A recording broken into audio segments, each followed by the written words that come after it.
Hello champs, कैसे हैं आप सभी लोग। आशा करता हूँ सब लोग बहुत बढ़िया होंगे। मैं बताता हूँ, मैं भी बहुत बढ़िया हूँ। और आज के सेशन के अंदर हम लोग स्टार्ट करने वाले हैं एक न्यू चीज, क्योंकि अभी हम लोग क्या क्या कवर कर चुके हैं। मैंने आपके लिए लास्ट क्लास में स्माइली बना भी दिया था। हमने taxable goods, inter intra already cover है, टैक्सेबल पर्सन, टैक्सेबल टेरिटरी सब कुछ कवर कर चुके हैं। आज हमारा एक one of the most important lecture होने वाला है, because today we will be studying supply. आज हम लोग पॉइंट नंबर 1 को कवर करने वाले हैं, सप्लाई को। और सप्लाई के लिए हम लोग देखने वाले सेक्शन नंबर 7 को। ठीक है, जब तक कहा ना जाए सीजीएसटी एक्ट के सेक्शन हम लोग पढ़ रहे हैं। कहीं कहीं पे आईजीएसटी के सेक्शंस आएंगे जो होगा प्लेस ऑफ सप्लाई में, पीओएस में, अन्यथा वो नहीं आएगा। चलो, तो सेक्शन नंबर 7 फटाफट से स्टार्ट करते हैं आज। Okay, now section number 7 supply under GST. Okay, तो सप्लाई अंडर जीएसटी ना कई हिस्सों में बटा हुआ है। हमें कई सारी चीजें पढ़नी सेक्शन नंबर 7 के साथ साथ भी। देखो, सेक्शन नंबर 7 ही खुद कई हिस्सों में बटा है। जब से सेक्शन नंबर 7 हमारा पहला हिस्सा जो टूट के निकलता है वो है शेल इंक्लूड, मतलब supply shall include what. Supply के अंदर क्या क्या आएगा ये हमें बताया सेक्शन 7(1) में। सप्लाई में क्या क्या नहीं आएगा ये बताया 7(2) में।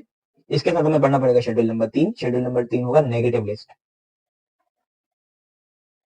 ये वही शेड्यूल 3 है जो भी अभी मैंने आपको एक्शनेबल क्लेम में बताया था। इस शेड्यूल 3 की वजह से ही एक्शनेबल क्लेम्स को अपने जीएसटी में टैक्सेबिलिटी नहीं मिली, खाली स्पेसिफाइड वालों को मिली है। तो शेड्यूल नंबर 3 हम लोग यहाँ पढ़ेंगे जो नेगेटिव लिस्ट होती है।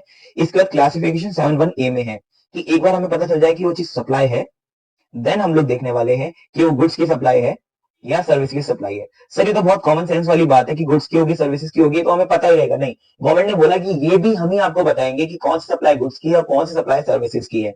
जैसे जैसा हम बोलेंगे आपको वैसा वैसा ही करना है। अपने यहाँ से भी आपको कभी भी ये पता नहीं लगाना या फिर अपने आप से कभी ये दिमाग में नहीं बैठाना कि ये चीज अगर गुड्स है तो इसकी सप्लाई भी गुड्स ही मानी जाएगी। ये हम आपको बताएंगे हमेशा। आप अपने आप से एनालिसिस इंटरप्रिटेशन नहीं करेंगे, सरकार ने हमको बोला। और सेक्शन दिया 7(1)A। तो हमें यहाँ पे मेजोरिटी कितनी चीज पढ़नी है सर? 1, 2 और 3, तीन सेक्शन मेजोरिटी पढ़ने हैं। सबको एक एक करके तोड़ते हैं। चलिए, 7(1) सेक्शन नंबर 7(1) जो है, 7(1) कुछ बातें बोलता है, उसको हम लोग यहाँ पे देख लेते हैं। उसके बाद हम लोग आगे बढ़ने वाले हैं। तो 7(1) बोलता है कि सप्लाई जो है ना वो दो तरीके की हो सकती है। सर सेक्शन 7(1) बोलता है हमको कि सप्लाई ना जो है वो दो तरीके की हो सकती है। एक तो विद कंसिडरेशन हो और एक विदाउट कंसिडरेशन हो, मतलब जहां पे पैसा हो और जहां पे पैसा ना हो। सर कंसिडरेशन का मतलब अभी हम लोग डिटेल में समझेंगे, लेकिन सेक्शन 7(1) दो हिस्सों में बांटता है सप्लाई को। पहला जहां पे कंसिडरेशन है, जहां पे कंसिडरेशन नहीं है। ठीक है, चलो तो हम लोग सबसे पहले वाला हिस्सा देखने वाले हैं, ए हिस्सा जहां पे कंसिडरेशन है। विद कंसिडरेशन तो मतलब जहां पे कंसिडरेशन है वहीं पे सप्लाई है। ये सेक्शन के अंदर ए पार्ट में ये बोला जाता है जहां पे कंसिडरेशन है वहीं पे क्या है? सप्लाई है। जहां पे कंसिडरेशन है वहां पे क्या है? सप्लाई है। तो 7(1)A के मुताबिक, 7(1)A के मुताबिक हमारे पास सप्लाई कब मानी जाएगी? सप्लाई मानी जाएगी all forms of supply made for consideration in course या फर्दरेंस ऑफ बिजनेस। जब ये तीन कंडीशन फुलफिल होंगी तो वो सप्लाई मान लिया जाएगा। ठीक है, मैंने यहाँ पे क्या क्या कंडीशन बोली? पहली कंडीशन कि कोई से भी फॉर्म हो, ऑल फॉर्म्स, यहाँ पे सारी फॉर्म्स कवर है, all forms of supply. Sir forms क्या क्या होती हैं अभी डिटेल में डिस्कस करेंगे। पहली कंडीशन, उसके साथ साथ यहाँ पे मेड फॉर कंसिडरेशन होना चाहिए। मैंने अभी आपको बताया ना कि 7(1) दो टुकड़ों में तोड़ता है। पहला जो टुकड़ा है वो ये बोलता है कि जहां पे कंसिडरेशन वहीं पे सप्लाई, जहां पे कंसिडरेशन वहीं पे सप्लाई। दूसरा टुकड़ा बोलता है कंसिडरेशन हो या ना हो फिर भी सप्लाई होगी। वो मैं आपको बताऊंगा कब कब होगा। लेकिन इस सेक्शन के अंदर 7(1)A के अंदर, 7(1)A के अंदर ये बोला जाता है कि all forms of supply shall be a valid supply only if they are made for consideration plus in course और furtherance of business, in course और furtherance of business, in course और फर्दरेंस ऑफ बिजनेस। तो बेटा एक valid supply section 1A के अंदर कब बनेगी? कोई भी ट्रांजेक्शन एक वैलिड सप्लाई कब बनेगी?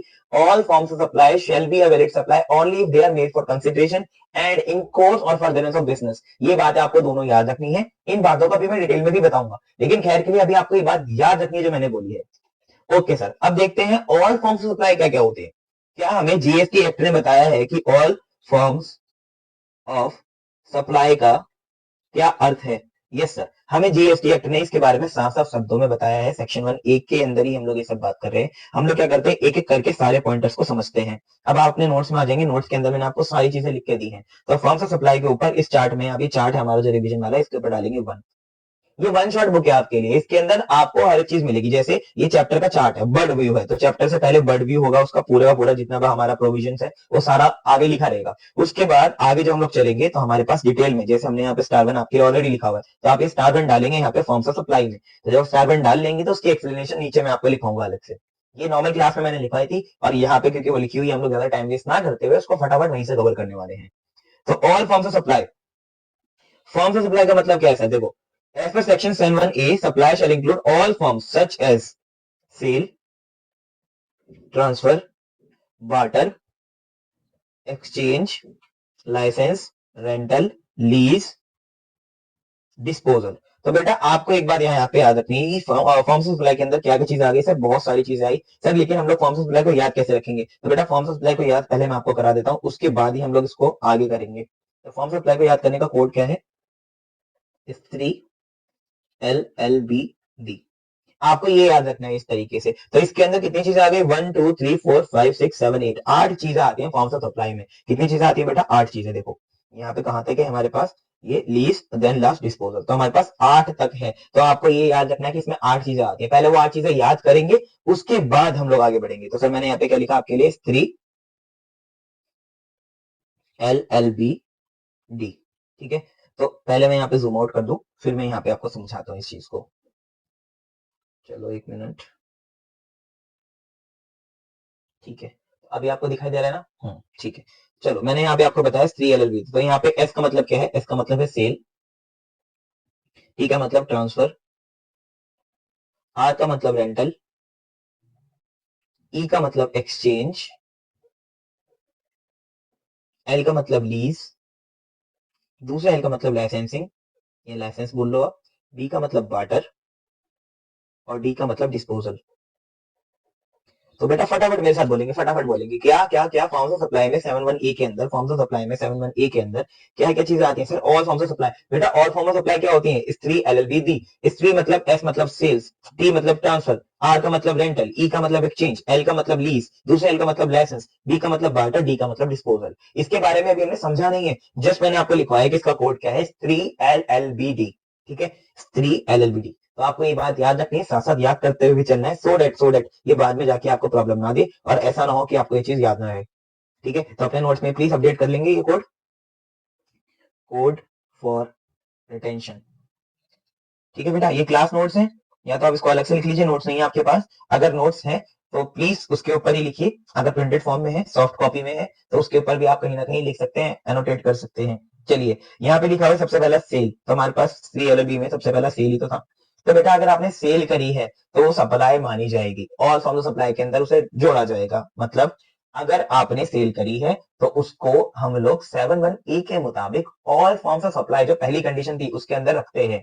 ठीक है, तो पहली कंडीशन सेल फुलफिल करता है। देखो सेल का मतलब क्या है? Lawful, permanent and absolute transfer of ownership of property in goods for consideration under a valid contract such that no rights are left behind with transferor. तो यहाँ पे बहुत प्यारी सी डेफिनेशन आपको दी हुई है जीएसटी वालों ने, कि आप परमानेंट एंड एब्सोल्यूट ट्रांसफर करेंगे ऑफ गुड्स।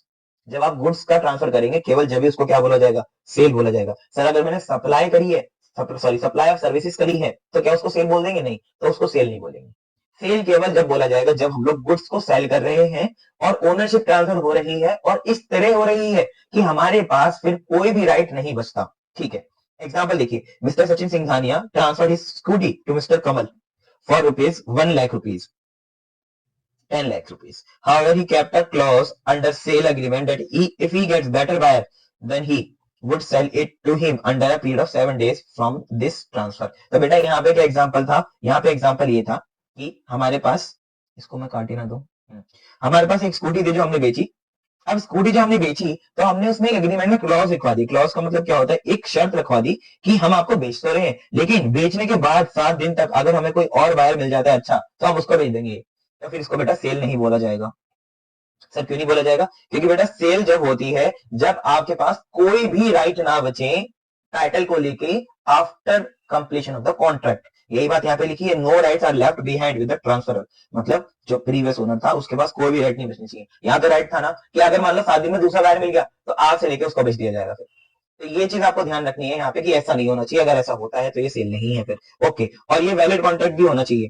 वैलिड कॉन्ट्रैक्ट मतलब इसके अंदर सारे एलिमेंट, इसेंशियल एलिमेंट्स होने चाहिए, इसेंशियल एलिमेंट्स होने चाहिए ऑफ अ वैलिड कॉन्ट्रैक्ट। इस बारे में आप बहुत अच्छे से जानते हैं, सेक्शन नंबर 10 कॉन्ट्रैक्ट एक्ट, है ना? कॉन्ट्रैक्ट एक्ट में पढ़ा ना आपने, essential element of a valid contract. तो ये सारे होने चाहिए, उसके बाद उसको सेल माना जाएगा। ओके सर, सेल समझ में आ गया, पहला done.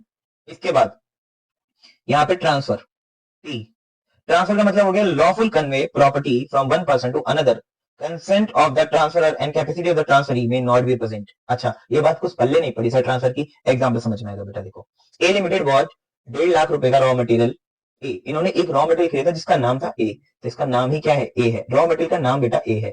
At the end of the accounting year raw material a worth 5 lakh rupees, तो इन्होंने खरीदा था 15 लाख रुपए का, उसमें से 5 लाख रुपए का वाज लेफ्ट, बच गया, तो उन्होंने खरीदा कितने का, ये इन्होंने परचेज किया 15 लाख रुपए का, ठीक है सर। और ये 5 लाख का क्लोजिंग स्टॉक बच गया इनके पास, सर बच सकता है ना, हाँ बच सकता है। और ये किसका था, ये बात हम लोग कर रहे हैं ए की, तो ए हमारे यहाँ पे प्रोडक्ट है। ये मार्किंग बेटा आपको भी अपने नोट्स में करनी है, ठीक है। आगे, raw material a worth 5 lakh बच गया, as a company policy expects raw material was, excess होना चाहिए, excess raw material was transfer to C limited subsidiary of limited. अब देखो यहाँ पे इस ट्रांजेक्शन को बोला जाएगा ट्रांसफर। मैं पूरा एग्जांपल आपको दोबारा से समझा देता हूँ। एक कंपनी है ए लिमिटेड, उसने एक माल खरीदा, जितने रुपए का भी खरीदा यहाँ पे लिखा है, लेकिन मान लो 1.5 लाख का हम लोग मान लेते हैं, 1.5 लाख का नहीं 15 लाख का। अब क्या हुआ, ये 15 लाख रुपए की इसने करी परचेज। अब परचेस करने के बाद यूज हो गया हमारा पूरा का पूरा जो भी, उसके बाद बचा 5 लाख का। अभी 5 लाख का हमारे पास बच गया क्लोजिंग स्टॉक।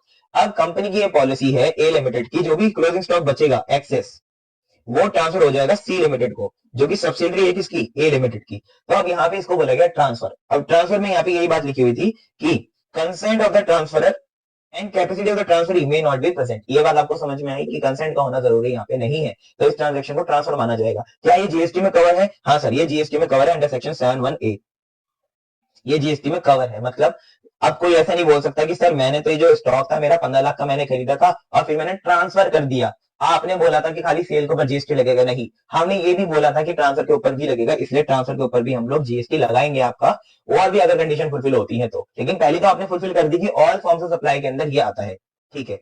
इसके बाद बार्टर, बार्टर का आप जानते हैं बहुत अच्छी तरीके से। बार्टर, बार्टर का मतलब एक चीज देके दूसरी चीज को ले लेना, जहां पे कंसिडरेशन एक सामान की दूसरे समान होती है। Where consideration is form of goods services and not in form of money or its worth, जहां पे पैसे के रूप में कंसिडरेशन नहीं देते, हम लोग कंसिडरेशन किसके रूप में देते हैं, दूसरे सामान के रूप में। जैसे मैंने एक कंप्यूटर लेना है तो मैंने किसी और से एक्सचेंज कर लिया उसका टीवी, ये कंप्यूटर है, मान लो उसको कंप्यूटर चाहिए था, उसने कंप्यूटर ले लिया, मुझे टीवी चाहिए था तो उसने मुझे टीवी दे दिया। अब यहाँ पे क्या है ना, यहाँ पे चीज जीएसटी में कवर है नहीं है ना, काफी अच्छा इशू है। जैसे मैं दोबारा लिख देता हूँ, मेरे पास था टीवी और उसके पास था लैपटॉप मान लो, तो मैंने उसको टीवी दे दिया, उसने मुझे लैपटॉप दे दिया, एग्जाम्पल थोड़ा सा चेंज कर दिया मैंने, ठीक है, कोई इशू तो नहीं है, नहीं सर ये एग्जाम्पल आप अच्छे समझेंगे। अब उसने जब मेरे को ये लैपटॉप दिया और मैंने उसे जब ये टीवी दिया, भले से हमने एक दूसरे के बदले में दिया हो ये, लेकिन आपको एक बात याद रखनी है, this will also be covered under GST as per section number 71A। Sir क्यों, क्योंकि ये बार्टर में आता है, बार्टर में कंसिडरेशन तो है लेकिन consideration is in form of the another good, तो अनदर गुड्स के फॉर्म में है। ओके सर समझ में आ गया। लेकिन एक बात और याद रखनी है कि जीएसटी में ये दोनों की दोनों डिफरेंट सप्लाई मानी जाएंगी, दो सप्लाई मानी जाएंगी, जैसे मैं अभी आपको बताता हूं। अब ये जो लैपटॉप की सप्लाई हुई ये S1 हुई और जो टीवी की सप्लाई हुई है S2 हुई, दोनों के ऊपर सेपरेटली अलग अलग जीएसटी लगेगा क्योंकि दो सप्लाई है, ठीक है सर समझ में आ गया। देखो mister Chicha furniture, mister Chicha furniture वाले बिल्ड्स शॉप फर्नीचर और fancy tailors and, fancy tailor हो गया, provided coat pants in return. अब देखो मिस्टर चीचा फर्नीचर वाले ने फर्नीचर बनाया शॉप के लिए, किसके, फैंसी टेलर्स के लिए, और फैंसी टेलर्स ने उनको उसके बदले में कोट पैंट दिया बना के, ठीक है। अब यहाँ पे क्या, this form supply would considered as barter as there is exchange of supply and there are two supply involve. मतलब चीचा जी ने क्या किया, चीचा जी जो थे वो उन्होंने फर्नीचर दिया और इस फर्नीचर के बदले, इस फर्नीचर के बदले, इस फर्नीचर के बदले इसको क्या मिला, कोट पैंट मिला।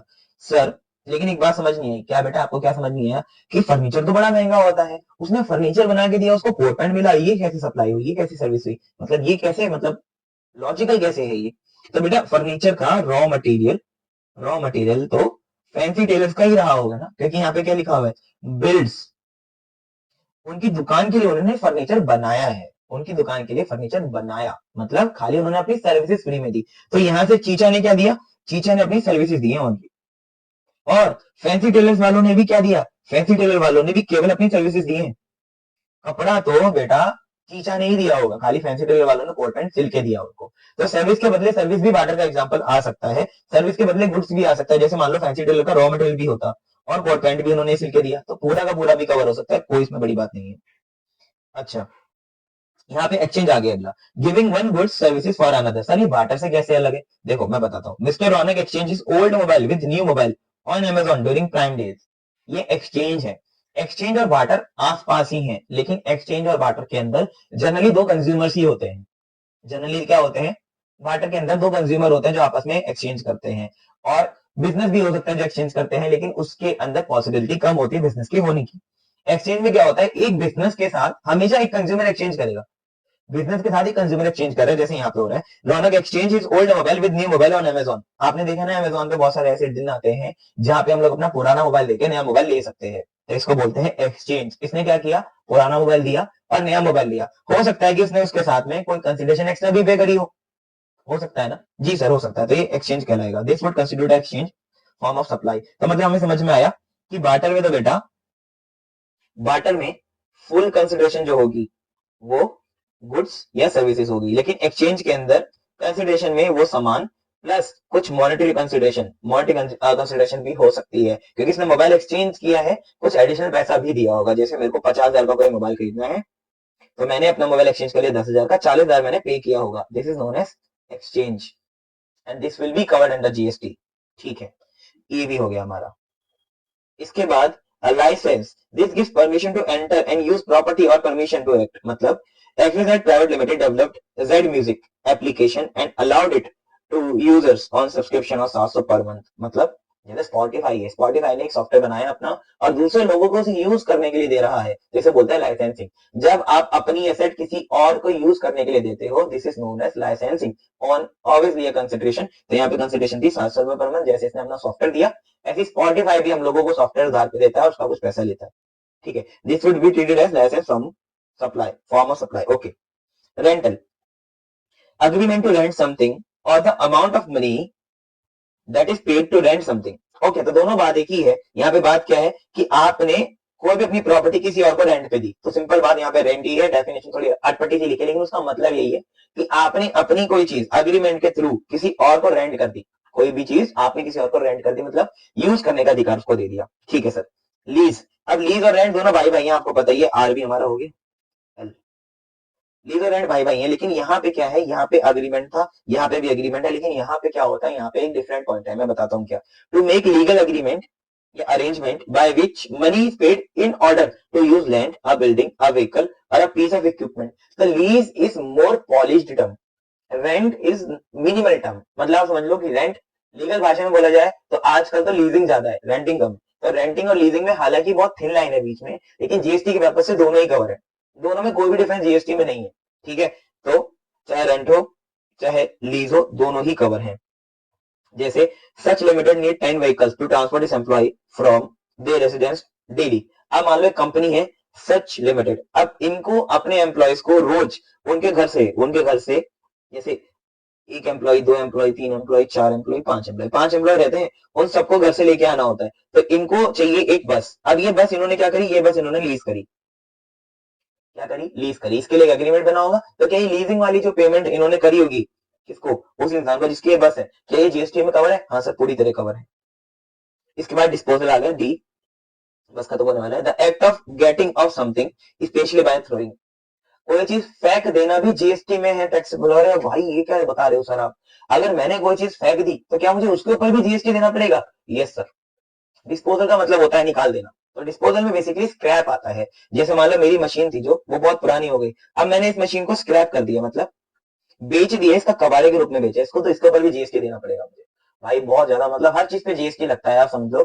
फॉर्म ऑफ सप्लाई के अंदर से कोई भी सप्लाई बेसिकली फॉर्म नहीं है जो इसके अंदर ना आती हो। You think of a form and it is covered here. तो बेसिकली हमारे लिए इसके अंदर ज्यादा डिटेल में उतरना भी फायदेमंद नहीं है। क्यों? क्योंकि हम इस पे ज्यादा टाइम वेस्ट करेंगे तो भी कुछ नहीं हमको मिलने वाला। Why is it so? क्योंकि पेपर के अंदर ये कभी पूछा ही नहीं जाता है अलग से। उसका रीजन ये है कि all forms of supply are covered. बस आपको पता होना चाहिए कि ऑल फॉर्म्स ऑफ सप्लाई क्या होता है बेटा। 3 LLBD, बस आपको ये पता होना चाहिए। अगर आपको ये याद है then you are good to go, क्योंकि हमें कभी देखना ही नहीं पड़ेगा कवर है या नहीं है। जो चीज कवर नहीं है वो चीज अलग से एग्जामिशन वाले चैप्टर में बताई है। अभी तो हम खाली ये देख रहे हैं कि क्या चीज वो सप्लाई है नहीं है। तो बेटा आप एक बात और याद रखना कि अगर वो एक वैलिड सप्लाई है, अगर एक वो वैलिड सप्लाई है, उसके बाद भी जीएसटी उसके ऊपर लगेगा, ऐसा हमेशा नहीं होता। वैलिड सप्लाई होने के बाद भी सरकार आके बोल सकती है कि बेटा वैलिड सप्लाई तो आपने पता लगा ली, बहुत बढ़िया, लेकिन ये वैलिड सप्लाई टैक्सेबल नहीं है जीएसटी में, उसका कारण है कि हम मना कर रहे हैं। भाई ऐसा भी हो सकता है, तो बहुत बहुत बड़ी बात नहीं है वो, ठीक है। इस चैप्टर में हमारा काम क्या है, खाली वैलिड सप्लाई को ढूंढना, खाली वैलिड सप्लाई को ढूंढना। जीएसटी लगेगा नहीं लगेगा वो बात दूसरी है। अभी हम लोग खाली ये देख रहे हैं कि वो सप्लाई वैलिड है या नहीं है। इसके बाद हम लोग एक चैप्टर पढ़ेंगे एग्जाम्पशन फ्रॉम जीएसटी। उसमें मैं आपको बताऊंगा कि वो जो सप्लाई हमने फाइंड करी थी ना पहले पहले पहले पहले, उसके ऊपर जीएसटी लगेगा या नहीं लगेगा। सर तो ये तो बेवकूफी हुई, अगर हम लोग पहले एग्जाम्पशन पढ़ ले फिर हम ये देखेंगे ही क्योंकि वो सप्लाई है नहीं है। नहीं बेटा, this is not the way. आपको पहले सप्लाई देखना पड़ेगा, सप्लाई देखने के बाद ही you will get to know कि वो एग्जाम्प्ट है नहीं। तो इसलिए अच्छे बच्चों की तरह हम लोग पहले सीखेंगे कि हर एक चीज सप्लाई होती कि नहीं होती। Once we know it is supply और not, then we will be moving upon exemption chapter, जहां पे हम पता लगाएंगे कि ये जो वैलिड सप्लाई हमने निकाली है इसके ऊपर जीएसटी आएगा नहीं आएगा। ओके सर, तो supply is not always to GST, ये बात आपको ध्यान रखनी है, ठीक है। बहुत सारे क्वेश्चन ऐसे भी आएंगे जिसमें वो खाली ये पूछेगा आपसे कि वैलिड सप्लाई है नहीं है बताओ, तो आप खाली वैलिड सप्लाई बताना, साथ में ये मत लिख देना जीएसटी शैल बी लवाइल, फिर वो रॉन्ग हो जाएगा। ओके सर, हमने सेक्शन 7(1)(a) का पहला हिस्सा जो था, सेक्शन 1(a) का पहला हिस्सा हमारा क्या था कि all forms of supply, star number 1 cover कर लिया। इसका शॉर्ट फॉर्म क्या था, 3 LLBD। भाई बार बार मैं आपको इसलिए पढ़ा रहा हूं ताकि आपको बेटा याद रहे, ठीक है सर। अगला मेड फॉर कंसिडरेशन, अब हम लोग पढ़ने वाले हैं कंसिडरेशन क्या होता है स्टार नंबर 2 में। आइए स्टार नंबर 2 मैंने आपके लिए मार्क करके ऑलरेडी रखा हुआ है, टेंशन ना लीजिए बिल्कुल भी। स्टार नंबर 2 में आ जाइए, ये लीजिए हमारा आ गया made for consideration star number 2, ठीक है। स्टार नंबर 2, वैसे इसके अंदर जो मार्किंग है ना, जो आपको नोट्स मिलेंगे, हो सकता है उसकी मार्किंग थोड़ी सी अलग हो। उसका एक रीजन है कि जब मैंने क्लास ली थी, देखो यहाँ पे स्टार नंबर 2 मार्किंग, तो आप ना क्या करना, यहाँ पे स्टार नंबर 2 मत मार्क करना, क्योंकि जब ये मैंने क्लास ली थी तो उस हिसाब से बच्चों के हिसाब से मार्किंग मैंने कराई थी। मार्किंग डिफरेंट हो सकती है, नो इशू। तो आप यहाँ पे क्या करो ना, हमने स्टार नंबर ऊपर 1 मार्क किया ना, तो स्टार नंबर 1 को ही हम लोग क्या करते हैं, पूरा 7(1)(a) पे स्टार नंबर 1 मार्क कर दो, ठीक है, इस पे मत करो। तो ये क्या रहेगा, स्टार नंबर 1 पूरा कवर है, पूरे स्टार नंबर 1 में ये सारी तीनों चीजें कवर है, ठीक है। तो हमारा स्टार नंबर 1 में ऑल फॉर्म्स ऑफ सप्लाई, ठीक है कवर, मेड फॉर कंसिडरेशन, ठीक है कवर, और in course of furtherance of business, ठीक है कवर। ये तीनों चीजें हमारी कवर हो जाएंगी, ठीक है। चलो अब कंसिडरेशन पे आ जाते हैं बेटा फटाफट से। Made for consideration point number B, तो सबसे पहला पॉइंट आपको देखना है कि वो फॉर्म्स ऑफ सप्लाई में फॉल कर रहा है नहीं कर रहा। वैसे तो आपको मैंने बता दिया कि वो हमेशा फॉल करेगा, लेकिन कंसिडरेशन वाला पॉइंट जो है वो थोड़ा सा पेचीदा है। यहाँ पे आपको ज्यादा दिमाग लगाना पड़ेगा कि वो कंसिडरेशन के लिए हुआ भी है कि नहीं हुआ। तो आपको यहाँ पे बहुत ज्यादा अच्छी तरीके से ध्यान देना पड़ेगा और पता लगाना पड़ेगा कि कंसिडरेशन के लिए वो हुआ या नहीं हुआ। इसको हम लोग सेपरेट लेक्चर में कवर करेंगे। आज हमने कवर कर लिया पार्ट नंबर ए, फिर मैं कंसिडरेशन कराऊंगा आपको, फिर course and furtherance of business कराऊंगा। ऐसे कर करके हम लोग आगे बढ़ेंगे ताकि हम लोग छोटे छोटे चंक्स में लेक्चर्स को कंप्लीट करें और आगे बढ़े, ठीक है जी। चलो आगे हम लोग बाद में मिलेंगे अगली क्लास में। अब अगली क्लास में हम लोग कंसिडरेशन करेंगे। ये क्लास भी वेरी इंपॉर्टेंट है, अगली आने वाली क्लास भी वेरी इंपॉर्टेंट है, छोड़नी आपको कोई सी भी क्लास नहीं है, ठीक है। चलिए जी।